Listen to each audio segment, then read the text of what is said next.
Good morning cotton candy, good morning.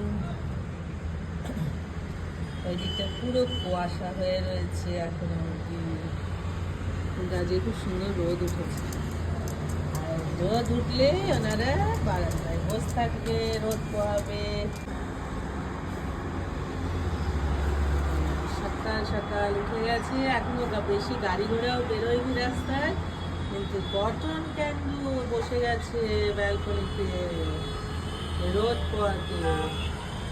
আরেকজন কি করে? ক্যান্ডু আবার ওই দরজাতে প্লে করে গিয়ে শুকছে।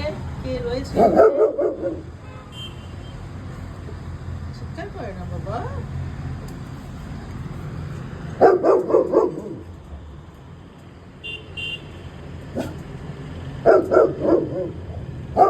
কেন চিৎকার করছো? কটন কেন করছো চিৎকার?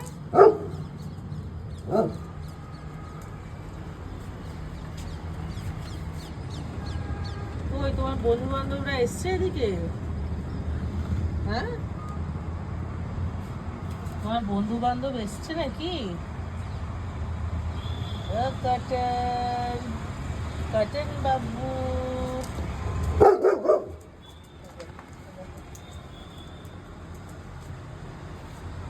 ক্যান্ডিমা তুমি বসো তো, বসো ওখানে। সকালে উঠে ও চিৎকার চেঁচামেচি ব্যাস হয়ে গেল। সকালে উঠে ফুটবল খেলতে নেমে গেছে আমাদের কটন বাবা, ফুটবল খেলতে নেমে গেছে। ব্যাস ব্যাস আবার ওর সাথে